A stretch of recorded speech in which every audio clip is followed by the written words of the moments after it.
Hey, this is Steve in Dallas, Texas. It's Saturday morning, my friend, and you are listening to Light Talk. Good morning. This is Ann coming to you from San Clemente. Today we welcome back Jeff Ravitz and Jim Moody to Light Talk. And this is David coming to you from the beautiful Belmont Shore neighborhood of Long Beach, California. If you don't already know, you are listening to Light Talk, and we are the Lumen Brothers. And Sistah. Right, and Sistah. Welcome, everyone, to episode 216. And first, we want to welcome back our Lumen sister, Ann McMills, to Light Talk. How you doing, Ann? I'm doing great. I'm happy to be back. You know, it's been one heck of a year, but here I am on Light Talk. That makes me happy. Now, do you have your mask on right now? I do not, thank goodness. I'm alone in a room. Okay. And vaccinated. Yes, totally vaccinated. Yeah, I have a cat with me. I think they're fine. Oh. You know, they do, pets can get COVID. I read that somewhere. Some tigers or something. I need more research. Okay. Anyway, it's wonderful to have you back with us. We really missed you. Thank you. But you made it for a very special show, because today we have a treat for you, our listeners. As promised, we are welcoming Legends of Light, award-winning lighting designers Jeff Ravitz and Jim Moody to the show. Hey, how you guys doing? Doing great, thank you. I love what you've done with the studios here. Good lighting. The studios. And I'm just living the life up in paradise here near to Santa Barbara, drinking my smoothie and living the good life in California. Jim is on a boat, or excuse me, a yacht, like floating around somewhere in the Channel Islands. And boy, that is the good life. You deserve it, my friend. You really do. Thank you. So, you know, it's just about everyone knows Jeff Ravitz and Jim Moody are truly legends of light. They have designed the lighting for countless television shows, spectaculars, and superstar rock concerts. But this show is not really about celebrating their amazing careers. Jeff and Jim are here to tell us about their new book that will be available next week, Lighting for Televised Live Events, Making Your Live Production Look Great for the Eye and the Camera. In my opinion, this is a book that is sorely needed in lighting education and should also be quite useful for lighting professionals who may now be realizing the importance of lighting your theatrical shows for video. It's incredibly timely as everything is now on video. But before we get started, Ann, could you please tell our listeners a little bit about Jim and Jeff? Sure. Jim Moody has over 50 years in the entertainment lighting industry, working in theater, concerts, TV, corporate, themed, and architectural lighting. He has degrees in English from Southern Illinois University and theater lighting design from UCLA, as well as a doctorate in educational management from the University of Phoenix. He is a fellow of USITT and the Hong Kong Academy of Performing Arts. He has also served as the head of design at the Los Angeles Theater Academy. He has been recognized with awards in theater, concerts, television, and corporate production. He has written 2 incredible books, The Business of Theater Lighting Design and 4 on concert lighting. Amazing.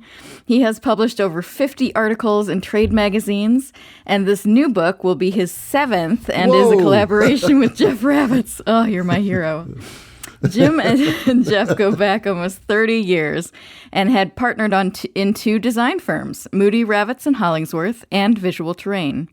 Now retired, he lives on a yacht, as David mentioned, in the Channel Islands Marina in Oxnard, California. Amazing.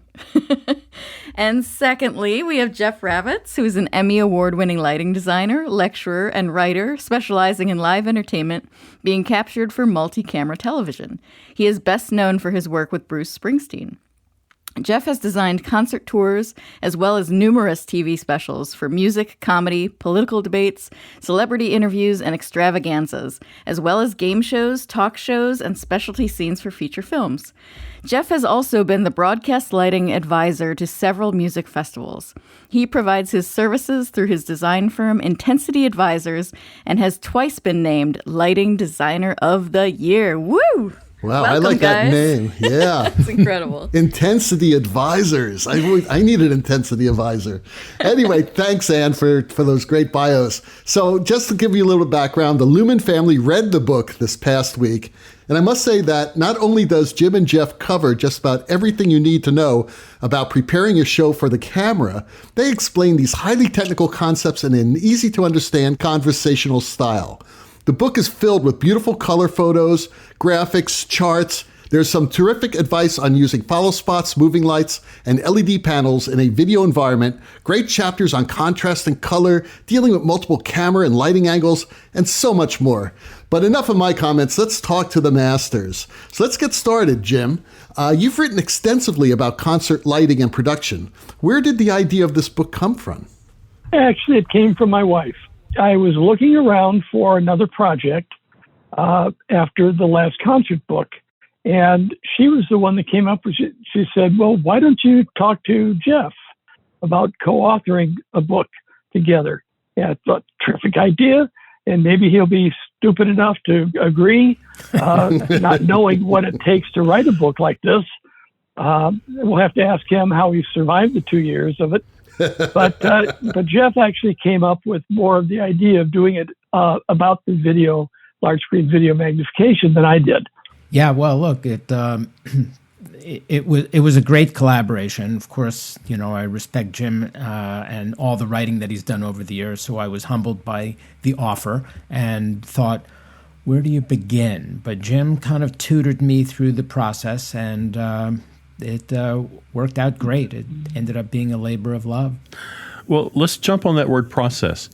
So how long was this process, gentlemen, and are you still on speaking terms? Does Jeff get to come to the yacht every now and then? Is he invited to the yacht? He has been here. Yes, he has. The process was 2 years because of Jeff's work. I was semi-retired by that time, so I was sitting here waiting for, his work to come in, and as it did sporadically, we would get together in our office. Art's Deli and Jerry's Deli up here was our office for the time. And we would meet and go over things, but most of it was frankly done on emails and phone conversations, but it worked out fine. That's amazing. So you guys sort of met in delis.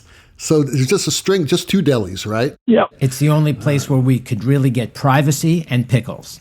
Yeah. Pickles, okay. Yeah. And I have a very important question. Who makes the best matzo ball soup? Is it Art's or Jerry's? Art's. Okay. It sounds like we have a difference of opinion here for matzo balls. All right. Because I've been searching for the perfect matzo ball. Well, I think Cantor's actually has it, but that's not really in our Cantor's. neighborhood. So. That's true. That's I great. think we should abandon what we're talking about and go further into the matzo ball soup. Yes. Yeah, that is the topic of our next book, so it's interesting that you bring that up. Well, Ann, I think you're knocking on the door there. The question is, how do I take a bowl of matzo ball soup and make it look good both for the eye and the camera? Yes. Okay, enough about matzo balls. Ann has our next question. What were your own career paths to working in this niche of the lighting design world? Yeah, for me, I started in television pretty early on, based on a director that I had worked with who was a manager of a band. And he got a TV show and drugged me along, luckily. And of course, I stumbled through doing the first productions. And actually, in one production, I got locked out of the control room by the engineers because I didn't know what I was doing, literally. So Don't open the door. Yeah. But you learn. And there weren't, the only books out there were some cinematography books, but they really didn't cover what I needed to adapt my lighting for the television audience. But then I got the Don Kirshner Rock Concert Series, which was the first time concert groups were actually booked to perform and to try to look like the tour. Now, we couldn't do it in those days exactly like that. We were literally using 5K Fresnels as backlight and changing out the color filters between acts. But it was a start, and things progressed from there until when I got Wheel of Fortune and Jeopardy and Entertainment Tonight, where working with the television subtleties of lighting became more important. So it's a process of adapting from different forms of lighting, the theater, television, what the film did, all mixed together to create what you needed for the show. Well, I was always interested in the theater. I grew up outside the New York, Manhattan area, and so I was exposed to professional theater early on.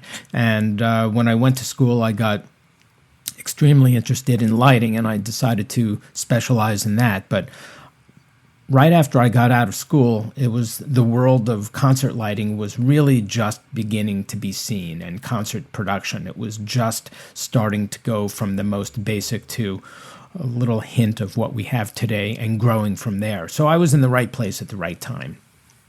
And then bingo, music videos suddenly appeared thanks to the creation of MTV. So I really got the bug, and my concert artists were all being shot for either a one-song video or for a long-form entire show taping. And so I was beginning to get a sense of it. And then it was years later that I began partnering up with Jim, and he gave me so many opportunities to substitute for him. We talked endlessly about the techniques, and then I took over some of his shows as he moved on to others. So anyone who knows Jim knows how generous he is with his knowledge. And again, I was just kind of in the right place at the right time to benefit from the whole thing. So that was sort of how I got on that track. The title of the book is Lighting for Televised Live Events. What exactly are you referring to with the term live events? Well, these are shows or presentations that, for the most part, if it wasn't for the presence of the cameras and TV crew, it would be a straight live production with an audience sitting there in the venue. But because there is this television component added, and presumably to broadcast or webcast the show to the outside world, there's another audience to consider. And, that audience could be in the millions in many cases. And they also probably are contributing greatly to the revenue stream of the production. So for that reason, the audience and the fact that they can only see the show on their screens, there's arguably a reason to think that you might want to pay attention to the quality of the look.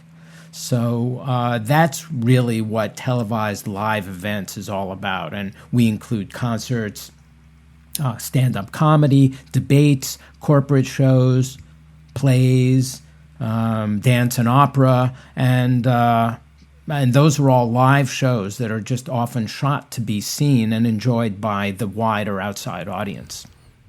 What do you think, Jim? I think, the rights in theater and musicals are growing daily. I mean, the amount of productions that are using video on Broadway, for instance. Mm-hmm. There was a show, and I can't remember the name, I tried to look it up, a couple of years ago, that all the walls of the set were video screens. Mm-hmm. Okay, well, gentlemen, let's talk about this subtitle. Making your live production look great for the eye and the camera seems to suggest that the eye and the camera are mutually exclusive devices and they can't play together. My question then is, with all the advances in camera technology, why can't I just bring a camera into my theater and let normal stage lighting work?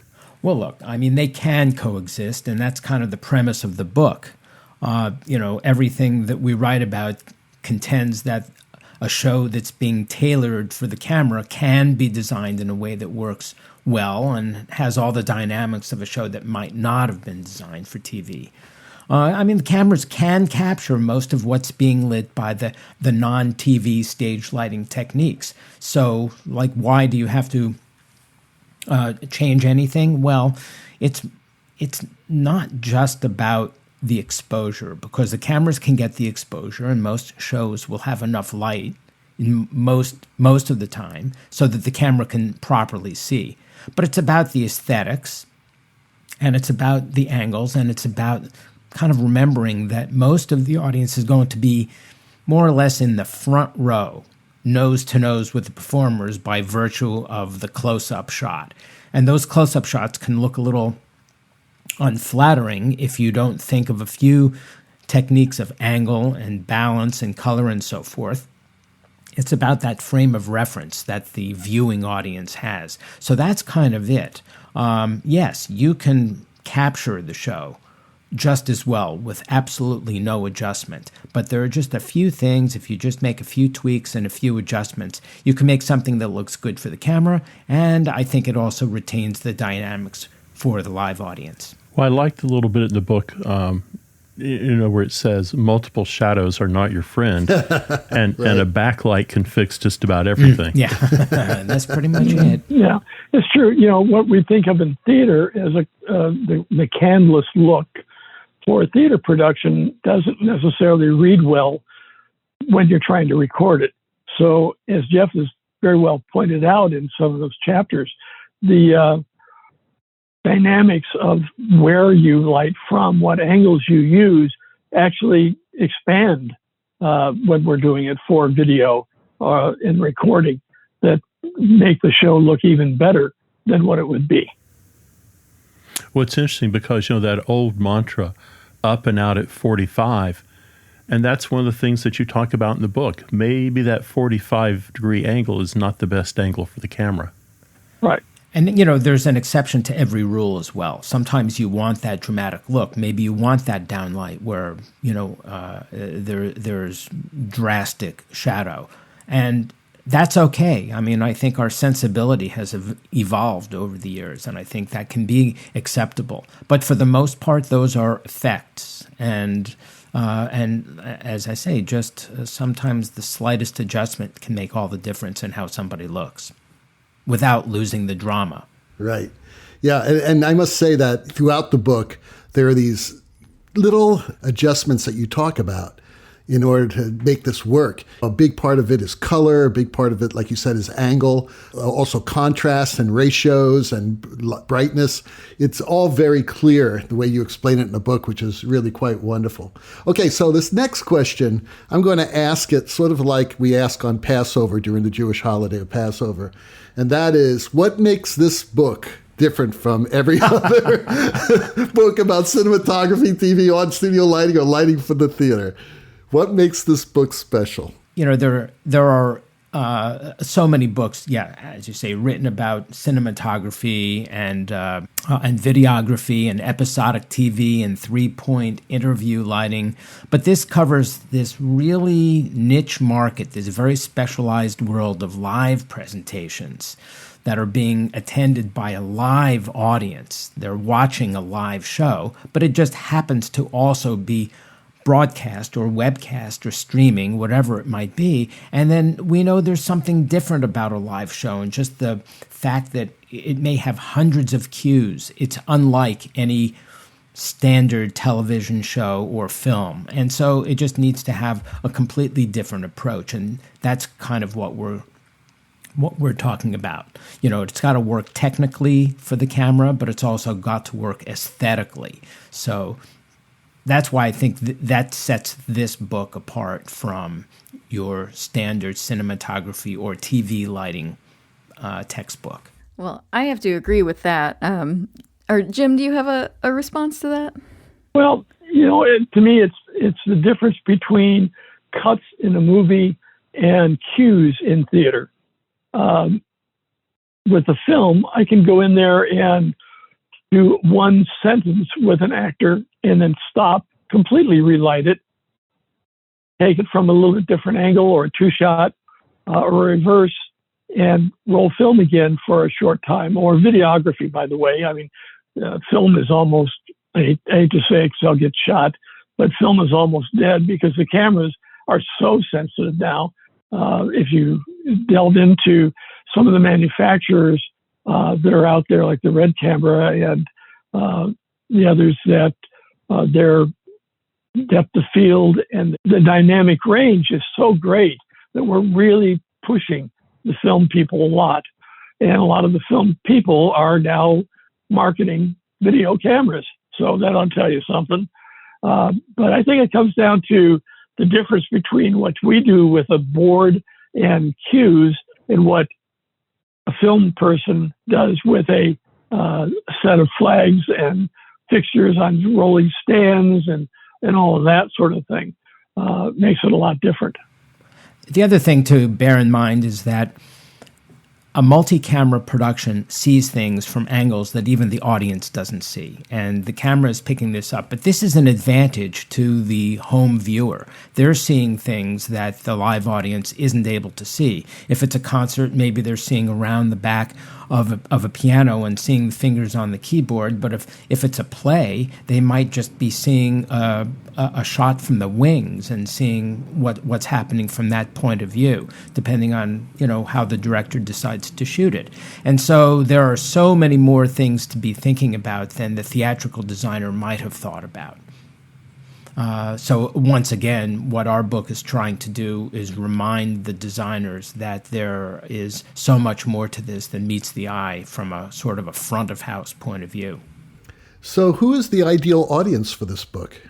Well, I think that it's students, design students that might want to have these techniques under their belt, or maybe feel like this is a field that they would like to specialize in. But I think it also could have an appeal to working professionals, working stage lighting professionals that might either see the way the world is going and realize that they may want to be more involved when their show is being captured for TV and to be a part of the process, or maybe they're interested in a career shift themselves.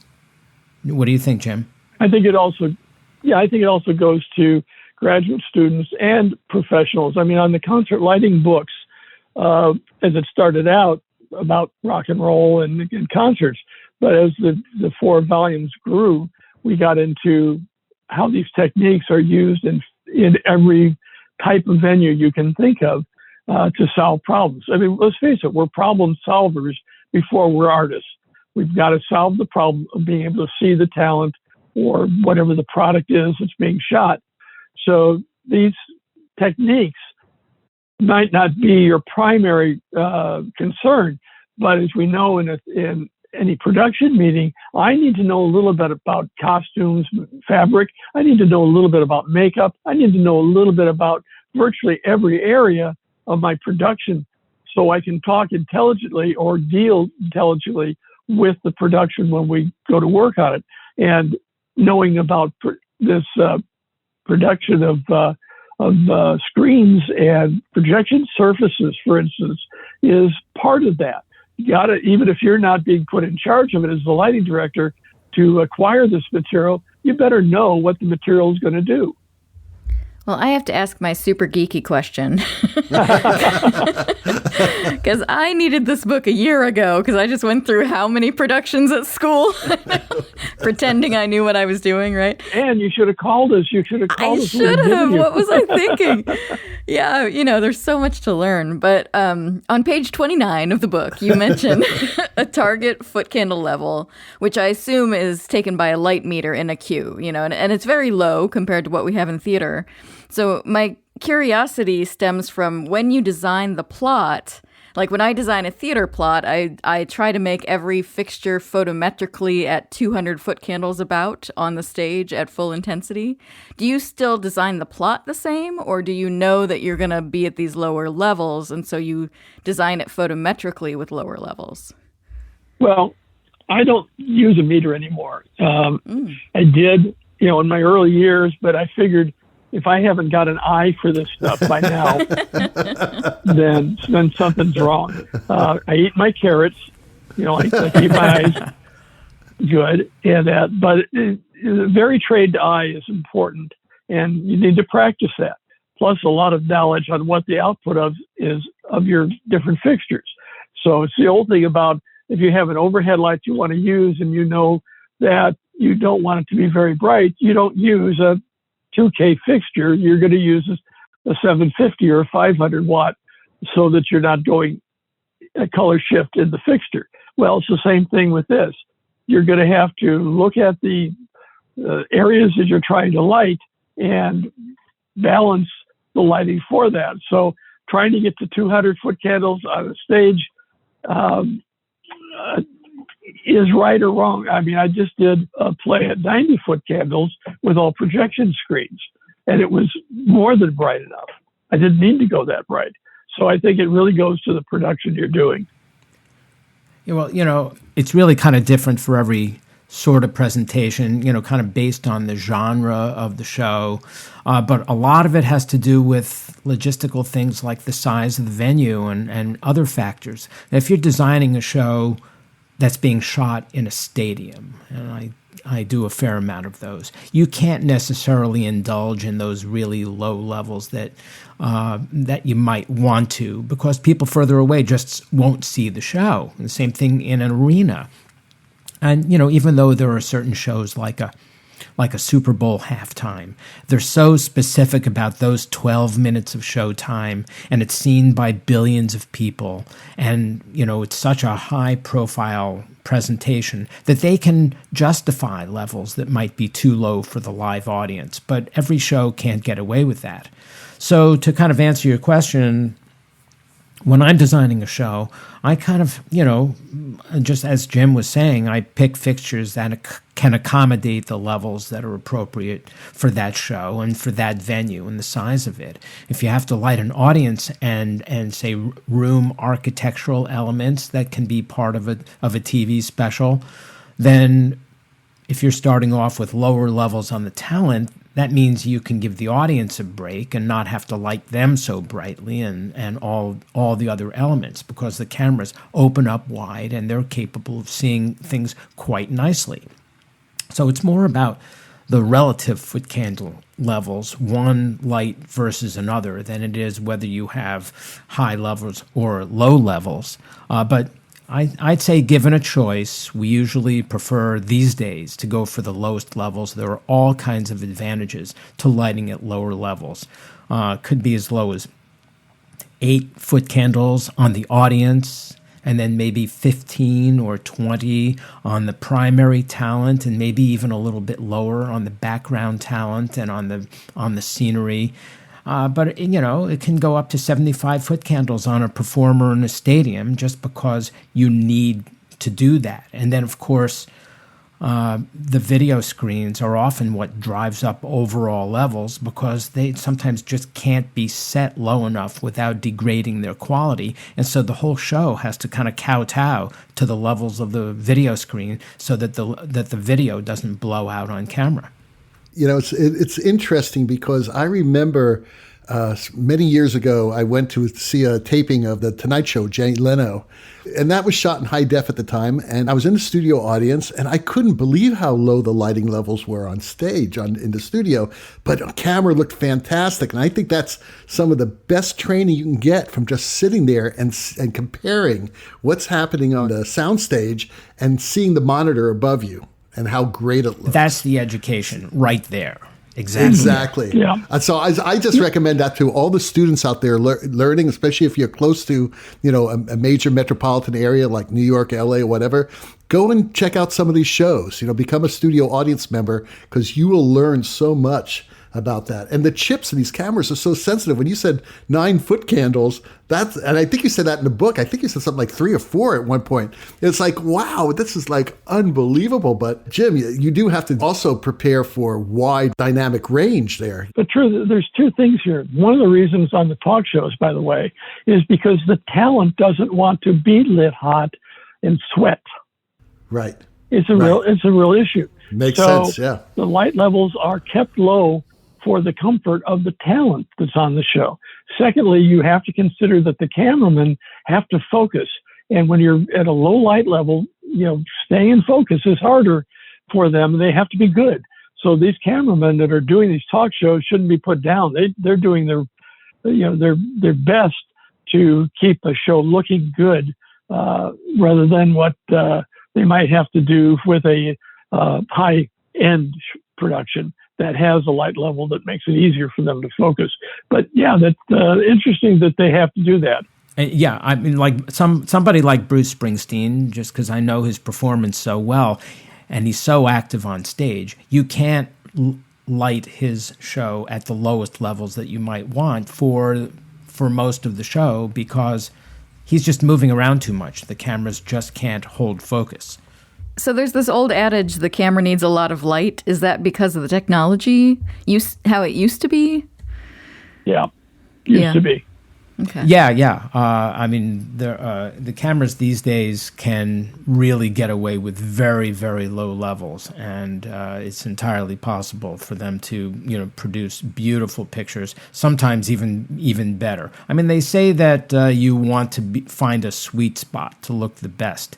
But there are so many advantages to letting the camera open up wide in terms of depth of field and whether the background goes soft and so forth. But no, it used to be that cameras needed ridiculous amounts of light. 200-foot candles wasn't unusual, right, Jim? Yeah, when we started out. Going back to the book for a second, there is a chapter about cameras and projectors. And you look at some of the technical data of what the three cameras that we show on that is just out of a range. I don't remember now. I think there's 11 companies now making high definition professional cameras. So you have to look at some of the specifications for these to see what as Jeff just said, what is the sweet spot for each of these cameras, and know that information before you start to do your production. It goes back to that production meeting. When they tell you what cameras they're going to use, you need to have in mind, that means I got to do this for light level. Yeah, there's some homework that has to be done, and the designer should know what lenses are being used as well. But, it's as much about that dynamic range that you talk about, because which essentially means, can the camera see at the same time something that's lit really in low light and something that's lit a lot brighter? The old cameras couldn't really take much of a differential between the darkest and the brightest things in the picture frame. Whereas the newer cameras can have something in the same frame that's really dim and really bright, which is kind of what the eye can do even better. So that's what we're enjoying today, better dynamic range. I'd like to throw in a curveball here because I think it relates to this question. And that is with the wide range of monitors that the audience are watching these shows on, like, someone could have a cheap LED screen or can go to a 4K OLED screen. What compromises do you make? Like in the old days when they'd mix for pop songs, the producer would listen to it, usually the final mix on a 3-inch speaker, because that is what most people heard music on in their cars, 3-inch speakers. It's a long time ago, obviously.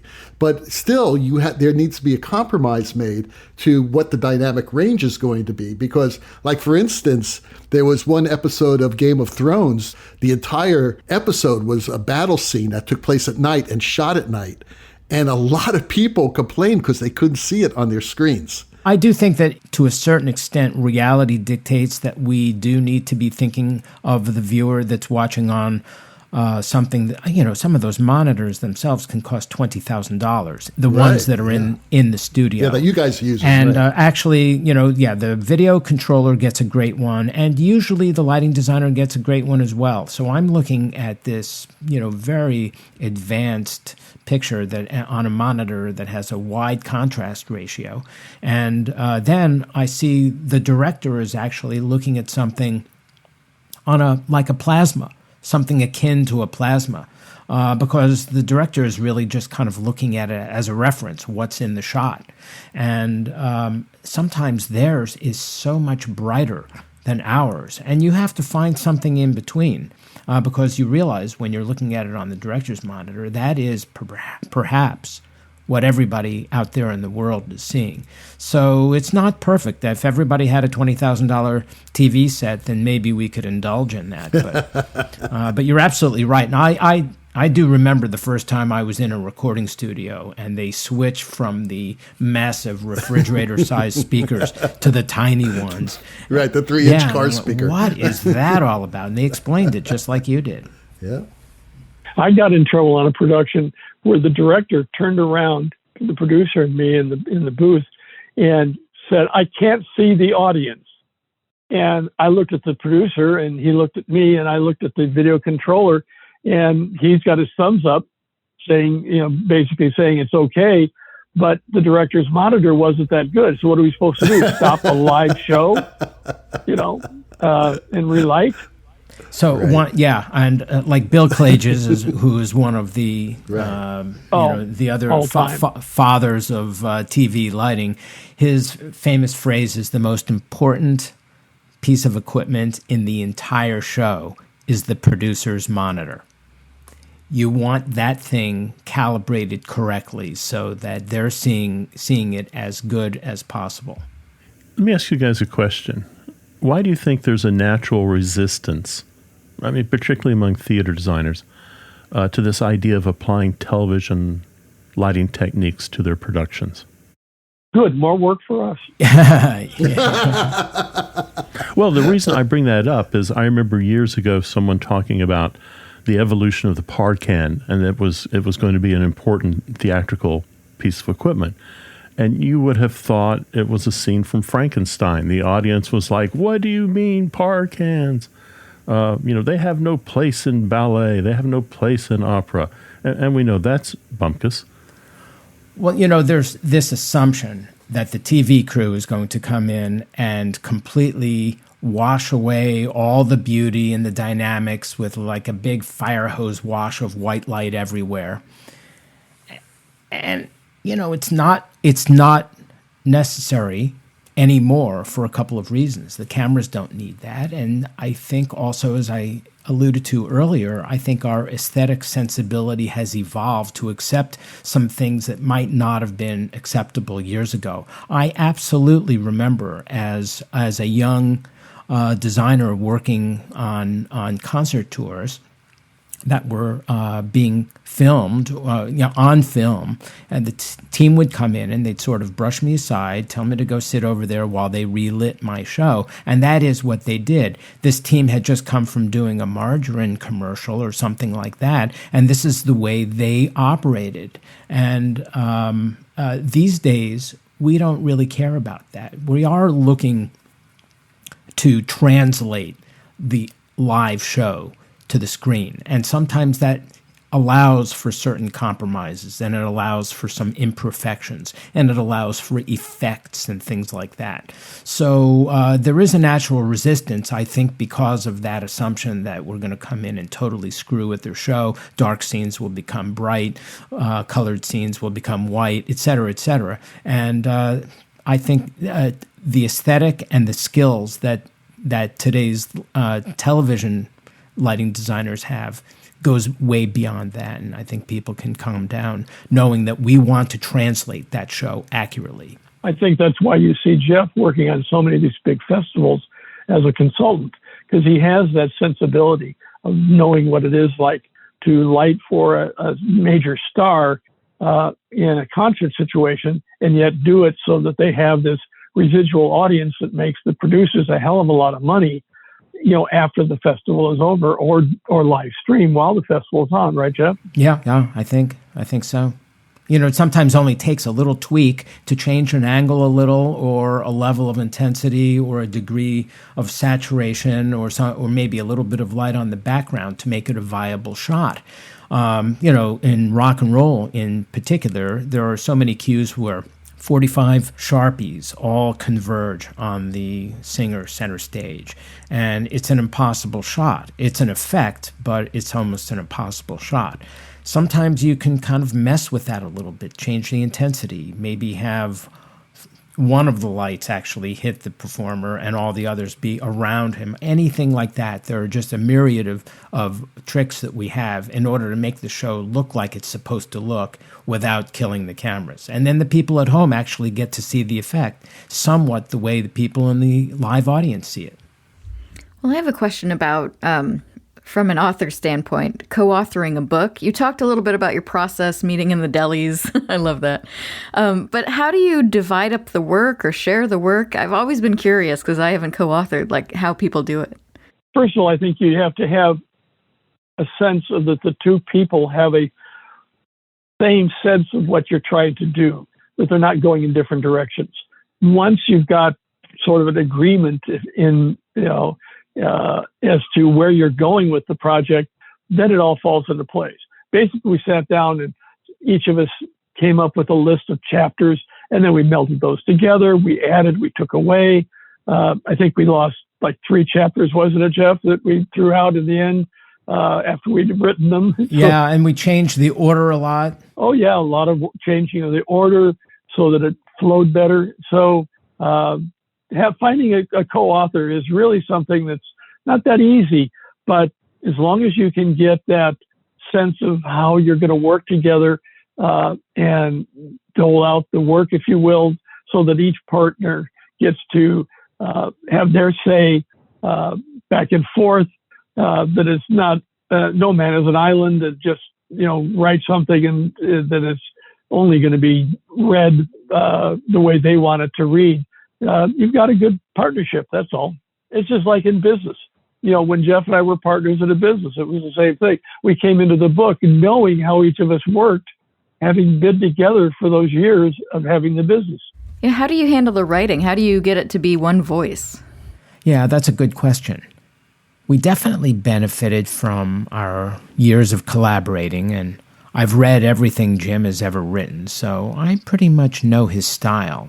And even though I have my own, that back and forth sharing of the material allowed for an interesting weave of our word patterns and our descriptions. So the idea is that you don't really see when we swap. Well, it's beautiful. You can't tell, like, oh, this person mostly did this one. And, it's just so well written. I love it. Yeah, I agree. I totally agree. So speaking of the book, tell us about the process you take the reader through to gain an understanding of the techniques of lighting a live show for television. Well, we tried to come up with some sort of logical flow. So we kind of start with the science, about how the camera sees differently than the eye. And I think it's important to give the reader some terminology, things about exposure and f-stops and lenses and kind of how the camera works. And then we kind of take it from there into the art, which is about the balance and the color and composition and how those things are used to help create, the artistic part of the shot. And then we kind of dabble in the equipment, not lighting equipment, because really we're talking about using theatrical lights 9 times out of 10 in these shows. But so we do talk about cameras and projection, a lot about projection, and LED the screens. The screen material. But Jeff actually had to hold me back there. I was overwriting too much detail about a lot of these things, and he had to tell me, wait a minute, we're not trying to make these people technicians. We're trying right. We're trying to educate lighting designers enough that they will fit in the production scheme of things successfully. So when you read it, you'll find we didn't. You're going to say, well, they could have told me more about this camera, or they could have told me more about this material. Well, that wasn't the end-all idea. Yes. Yeah, you don't want to say too much, or else the book becomes obsolete. No kidding. I think it's a great balance that you guys have achieved here. Well, the whole idea was not to go into these big scientific treatises, because you can get that information in lots of places. We wanted to give the designer a basic sense of the technology that they were dealing with, and then take it from there. So, gentlemen, besides lighting for televised events, I feel that the book has so much more to offer. What else does it cover? It's quite a bit about lighting for LEDs, as well as just the LED technology itself. And you want to talk about something that's changing fast, that's the LEDs. You literally weekly, as we would visit some manufacturers or read up on stuff, they were telling us new stuff that they hadn't even put out yet. Right. Have you guys seen the new ETC Series 3 fixture with that extra a red LED in it? Yes. Red LED? Yeah, I mean, I've only seen demos of it online. Do you think that is the missing ingredient? Is LED not ready for video when it comes to color rendering on the skin? Well, I kind of thought that actually the luster is pretty darn close itself. It's got a pretty good range. But I think that red, everybody talks about how there's that R9 factor when you're looking at CRI, and CRI, of course, is a questionable metric these days anyway. But it is true. If you even with at TLCI, when you get a little bit of red in there, your numbers go up and the skin tones get better. So I think they may be onto something. I mean, it's all about sticking as much of the spectrum into the light as you possibly can. Yeah, when it comes to LED, yes, exactly. That's what it is. Exactly. And if they do it right, it could probably surpass tungsten, but not yet. Ooh, that's a cool prediction. I have a question. In the book, you give some real-world examples and case histories of actual productions, which is very cool. I love the photos, especially of your work. Could you tell us what your most interesting production experience was and what you learned from it? Well, the one that I liked the best was a production of Glory of Living. And it was a film script that the director brought to us and said, I want to do this. But the scenic designer and I both read the script and went, oh my God, there's no way to do this. This thing takes 35 scenes, for this play. And there's no way we were going to do it in our black box theater at the college. So there was nowhere to move all this scenery. So how would it be done? Well, Teshi Narakawa, who was a scenic designer, and I'd worked with him before, had done some video work. And we had actually worked on a 1984 play where there was video in that for the face that you see overseeing the workers. And so he had some experience and I had with just a single screen, but we hadn't done anything that would be 3-wall the way this was. And for your information, we ended up lighting it at 90-foot candles on 18 by 12-foot walls that were 16 feet from the projector. And that was because the projectors we could get our hands on to match would work in that size room to fill those screens. And it really worked out very well because the projectors could be changed to go from the hotel room to the lobby to the police station, to all these places back and forth very quickly with just a crossfade or fade to black and then fade back up if there was a little bit of a scenery changed on the set, and was very, very successful without having to build other than metal frames for the screens. So I really enjoyed that. That's great. What about you, Jeff? Well, I can't really say there was any one most interesting show. It kind of changes year by year, but I've had a lot of jobs that have presented pretty big logistical challenges. Sometimes there are venues with really bad or non-existent hanging positions or scenery that, got in the way. In the book, you talk about having to deal with no front light positions, which I thought was very interesting. I mean, it happens. So that can be really frustrating, or you're trying to keep lights out of the shot and the scenery somehow doesn't allow you to do that.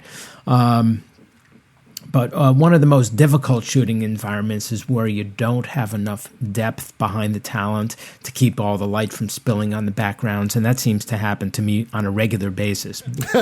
Oh no, that's terrible.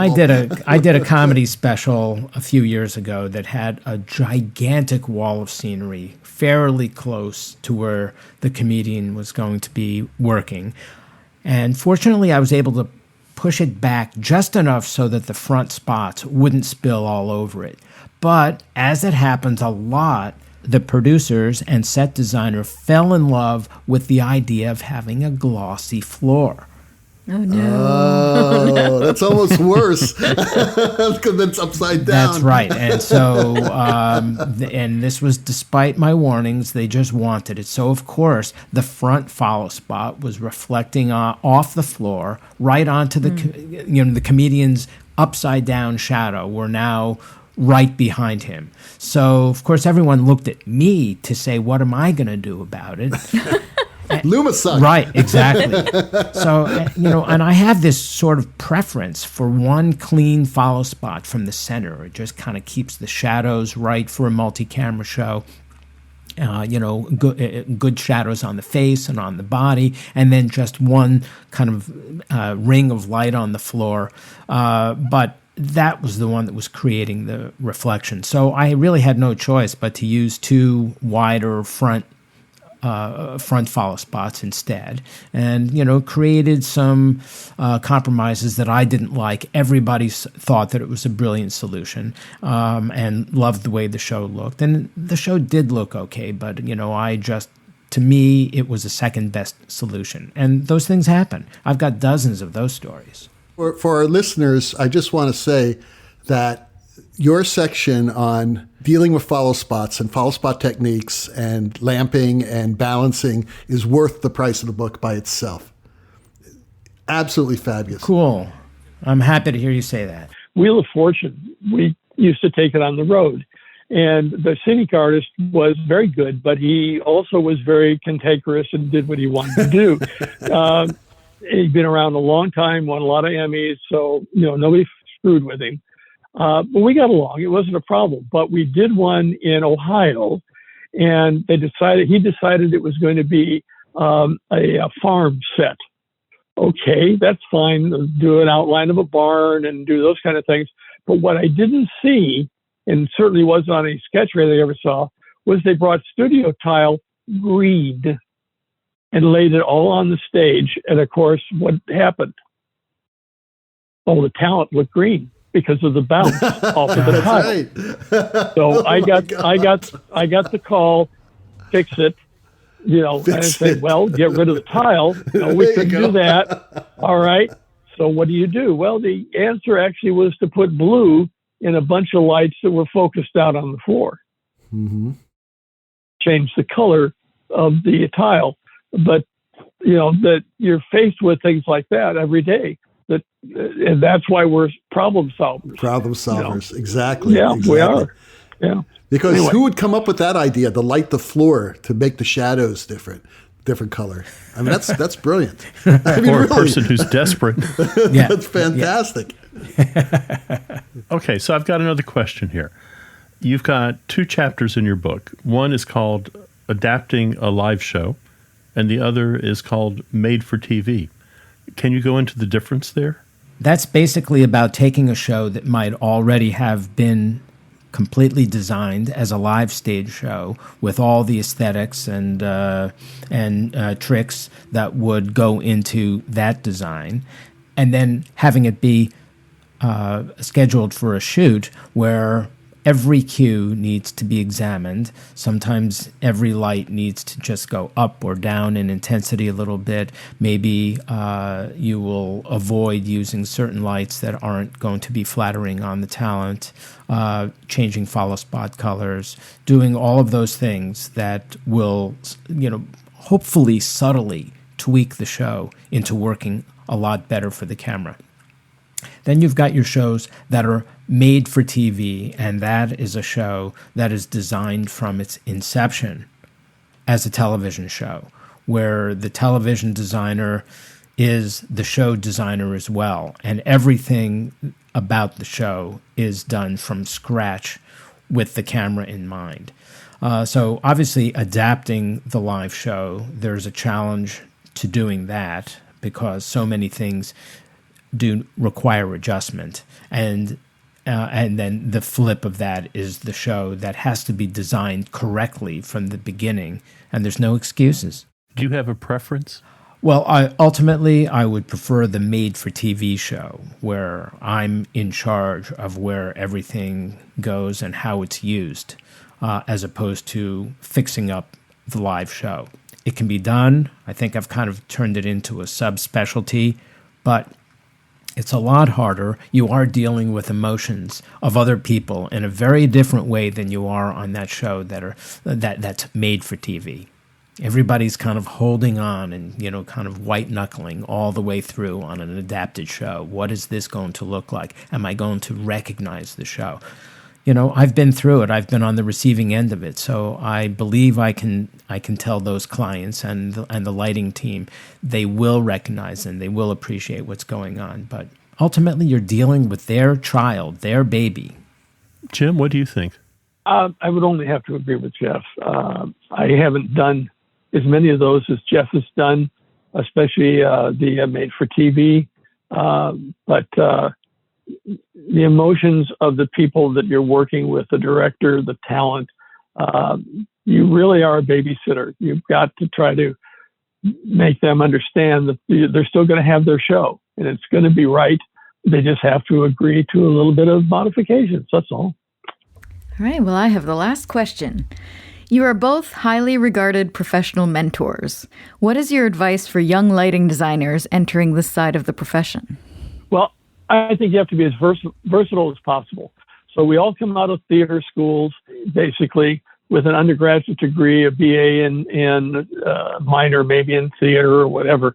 But you've got to be as versatile as you possibly can. You can't live and you can't sustain a career on just one form of lighting. I mean, look at Jeff doing comedy shows to festivals.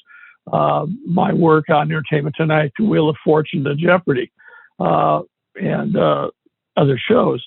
So the schools have to provide the students a wider range of interests that they can at least touch on in that first 2 or 3 years, so that they can decide to go on to graduate school or not. And I don't think you have to go on to graduate school. I did. Jeff didn't. Look, it came out pretty well for him. So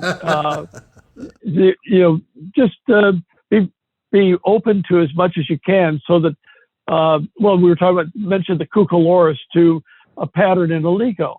Well, it's the same thing. You got to understand some of the techniques that are done in film. For instance, a flag. Can you use a flag in theater? Oh my God, a flag? Sure you can. Sure you can. There is a place and a time for solving a problem again. So why not use it? So, learn as much as you can about all the areas. Read books, take seminars, go to the conventions when they come back, and intern with people. Gives you a lot of things. I mean, my time interning with Jules Fisher was a marvelous time for me to learn what Jules was able to pass on in the time that I was with him. Was invaluable. How about you, Jeff? Yeah, well, I think there are a few basic rules of lighting for the camera, whether it's film or still photography, or what we talk about as multi-camera television. And those things have to do with angle and exposure and color, and I think they're pretty easy to grasp. And a few on-the-job experiences are going to pretty much drum it into your head very quickly. You're going to know what your mistakes are, you're going to correct them and get onto it. But developing your eye and understanding the viewer's experience, those people that can only see the results of what you're lighting on their TV or their computer or their phone, that's what takes a lot of time to develop that sense of sight.